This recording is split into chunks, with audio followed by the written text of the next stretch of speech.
박가정현 박사입니다. 오늘 오신 분은 70대 여자분이신데, 이분이 이제 60대부터 저희 병원에서 치료를 많이 받으셨거든요. 근데 저기 손목이 아파서 오셨어요. 그래서 이제 손목에 저희가 통증이 인대강화 치료를 했었는데, 이분이 치료하신 부분은 이제 주로 이 손 등 쪽하고요. 제가 좀 미리 그려놨는데, 손 등 쪽에 있는 여기 뼈가 7개가 있거든요. 8개가 있거든요. 수근골이라고 그래가지고. 그 다음에 이제 이 접합 부위, 여기 이제 요골이라는 게 있고, 큰 뼈가 있고, 좀 작은 뼈, 약간 척골이라고 그랬는데, 그 다음에 이분이 또 이제 일을 많이 하시다 보니까,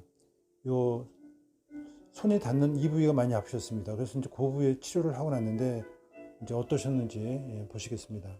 손목 그때 어떠셨어요? 손목이 통증, 예전에? 그때는 하여튼 맞고 나면 여기가 그전에 그렇게 아파서 그렇게 맞고, 그전에는 또 손목이 이렇게 시끈거리고 아프니까 예.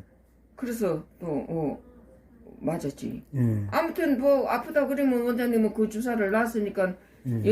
여기 팔꿈치고 뭐고 예. 항상 그걸 맞았으니까 지금 좀 어떠세요? 손목, 팔꿈치. 이젠 좀 괜찮아요. 여지껏 안 맞았잖아요. 그렇죠. 2년 동안 안 마셨죠. 그렇죠. 그렇게 되죠. 예, 지금 안 아프세요? 한참 됐어요. 예. 그렇게 막 이렇게 아프고 통증은 그런 건 없어요. 없으구나. 어쨌든 약간은 이제 내가 좀 심하게 뭐 하면 그러시구나. 약간 하면 또 파스 좀 붙이고 나면 또 괜찮고. 그러시구나. 근데 등짝이 지금은 어떤 데는 가끔씩 하다 이렇게 등짝이 좀 이렇게 좀 근질근질할 때가 있고. 이거 손목 아프신 분이 되게 많거든요, 사실은. 네. 이걸 특히 손 닿는, 책상에 닿는 부위. 그러니까, 거기. 저는 그전에도 예. 여기다 아팠다. 그렇죠. 양쪽 여기도 아팠었어. 예, 그러니까. 옛날에는 예. 양쪽 여기도 아파. 거기 아프신 분들 되게 많으세요, 근데. 그리고 여기 때는 한 번씩만 맞은 것 같아. 예. 여기는. 예. 그리고는 손목도 한 번 맞았나? 예. 손목도 한 번 맞았어. 한 2년 되나 봐요. 지금은 이제 괜찮으시고? 예. 괜찮으시네. 약간 어쩐 데다가 이제 힘들면 조금 살짝 아픈 기가 있고. 손가락도 일단 지내보시고 한번 계속 불편하면 다음에 해보세요. 그래서 이 프로로 치료는 이제 굉장히 손목 질환에 아주 다양한 병에 쓸 수 있는데요. 보통 이제 손을 자꾸 많이 써서 생기는 그런 경우는 이제 인대가 자꾸 약해지기 때문에 쓸 수 있고, 그다음에 이제 손이 저린데도 이거를 쓸 수 있습니다. 손이 저리는 경우는 대개 이제 수근관 터널 증후군이라고 그래가지고 이게 목에서 내려오는 신경이 이렇게 손목 터널을 지나가거든요. 그 손목 터널을 지나갈 때 그 부분이 눌려가지고 이제 되게 엄지 2번째, 3번째 이렇게 4번째 안쪽까지 손가락이 좀 저린 경우가 있는데, 그런 경우는 저희가 이제 물론 예전에는 거기다 이제 신경 지나는 데에다가 스테로이드를 넣어가지고 그거를 좀 염증을 가라앉히는 근데 그게 사실 근본적인 해결이 안 되고 일시적으로 좋아지고, 안 되면 이제 그거를 터주는 그런 수술을 했었거든요. 근데 프로로 치료는 수술하지 않고 손 등 쪽에다가 인대 강화 치료를 해요. 그러면 손등 인대가 강해지기 때문에 수근관이라는 건 뭐냐면 손목 안쪽으로 지나간 거거든요. 손목 안쪽. 손등 쪽이 아니고 안쪽입니다. 그래서 손등 바깥쪽하고, 그다음에 손목 안쪽에 있는 이 다리 같은 데가 있어요. 다리. 그러니까 다리 밑으로 신경이 지나는 거거든요. 그래서 그거를 갖다 이렇게 다리 사이를 갖다 치료를 해주게 되면은 인대들이 강해지면서 이렇게 저린 게 증상이 좋아지는 것을 볼 수 있거든요. 그래서 수술을 하고 나서도 좋지 않은 경우 이렇게 프로테라피가 효과를 볼 수 있습니다. 그다음에 이제 또 손목 골절 있는 분들이 있는데, 손목 골절을 이제 치료하고 나서도 이게 통증이 계속 지속되는 경우가 있거든요. 그런 경우도 이 프로로 치료를 하게 되면 뼈는 붙었는데도 계속 아프신 분들이 있어요. 그런 경우는 이게 이 주변의 인대들을 강화시키시면은 굉장히 통증이 좋아질 수 있고요.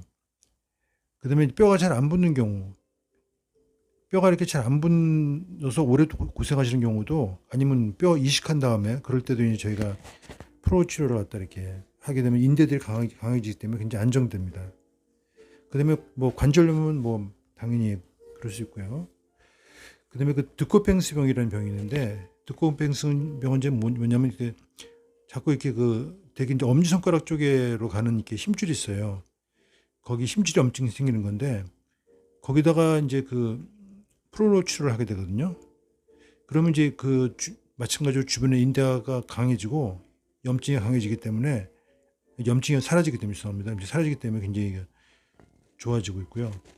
또 손가락 그 끝에 이렇게 보면 이제 나이 드시면서 이제 되게 뭐 남자도 그렇지만 여자분들 특히 많이 생기는데 손가락 끝에 보면 이렇게 톡톡 튀어나오는 경우가 있어요. 그게 이제 그 관절염인데 그 포도당액을 거기다가 넣게 되면은 그 인대가 물론 그 이 모양 자체가 변형된 게 좋아지는 건 아닌데 인대가 강해지기 때문에 통증이 굉장히 좋아지세요. 그다음에 이제 그 결절종이라고 그래가지고 제가 다른 그 케이스 유튜브에서도 말씀드렸는데 그 거기에 물집이 생긴 경우가 있거든요. 그래서 이제 그 물집 그러니까 이게 이런 그 맑은 그 그러니까 액체 같은 게 나오는데 그거를 이렇게 빼내고 거기다가 이제 그 프로로테라피 용액을 갖다가 주입을 하게 됩니다. 그러니까 이거를 치료를 잘 모르는 선생님들 같은 경우는 이거를 수술하는 경우도 있는데 수술해도 이게 자꾸 재발하고 그런 거기 때문에 그래서 이 결절종 그거 이제 유튜브 보시면 이 치료한 케이스 볼 수 있을 것 같습니다. 그러니까 이렇게 손목 질환은 굉장히 다양한 병들이 많은데 근데 이런 대부분의 그 손목 질환들이 프로테라피를 통해서 좋아진 경우가 굉장히 많으시거든요. 그래서 손목은 저희가 이제 보통은 손가락 있는 되게 한 번에 치료를 하거든요. 그러니까 저희가 어깨 관절이나 그 골반, 허리 이런 데는 관절들이 큰 관절이기 때문에 또 거기 굉장히 많은 어깨 관절만 해도 관절이 5개가 있어요. 그러니까 어깨가 사실 치료가 제일 힘들고 좀 시간도 많이 걸리거든요. 또 허리도 제가 말씀드렸지만 허리도 허리가 있고 아래 허리가 있고 옆에 허리가 있고 앞에 허리가 있고 여튼 허리도 치료가 시간이 많이 걸리고 또 허리에 문제 생긴 건 허리 문제 생긴 게 아니고 척추 쪽, 경추 다 연결되어 있기 때문에 거기다 문제가 같이 있기 때문에 그렇지만 손은 되게 이제 시간이 그렇게 많이 걸리지 않고 손가락이나 이렇게 손목 같은 경우는 대부분 한 번에 치료하고 손에 문제가 동반되어 있으면 대부분 다 그 팔꿈치 문제라든지 또 어깨에 경추 쪽에 문제 동반된 경우가 있기 때문에 그냥 손가락 자체만 문제 있으면은 손가락이나 손에 문제만 있으면 대부분 한 번으로 대부분 치료를 하고요. 대부분 또 이제 팔꿈치 문제 동반된 경우가 있기 때문에 그런 경우는 이제 팔꿈치 따로 좀 치료를 해야 되고 그렇게 해서 치료를 해보시면은 좋은 결과가 있지 않을까 생각됩니다. 네, 감사합니다.